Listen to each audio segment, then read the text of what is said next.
The Manifold Absolute Pressure, or MAP sensor, detects the pressure of air in the vehicle's intake manifold to regulate the mix of air and fuel. Some models have a built-in temperature sensor that allows the MAP to not only detect the pressure, but also the air temperature in the intake manifold. This information is needed by the ECU to calculate the mass of inlet air. Proceed as follows to replace the MAP sensor.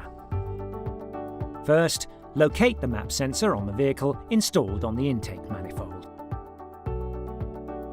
Disconnect the battery so that no current is supplied to the MAP sensor. Next, remove the vacuum pipe. Finally, disconnect the ECU connector as follows. Unscrew the fixing screws or anchoring system to remove it. Check the body of the sensor and cable for any cracks, dents or impacts that could have damaged these elements. The possible causes of malfunction might be related to a deterioration of the vacuum pipes, connecting cables or the sensor, resulting in incorrect pressure readings. Malfunction might also be due to leaks in the MAP sensor.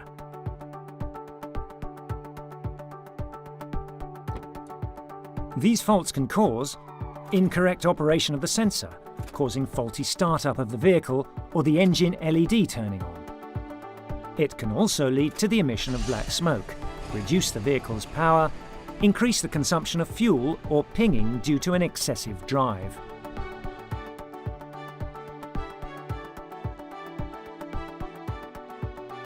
To install a new sensor, connect it again, secure it to the vacuum pipe and fix it to the engine.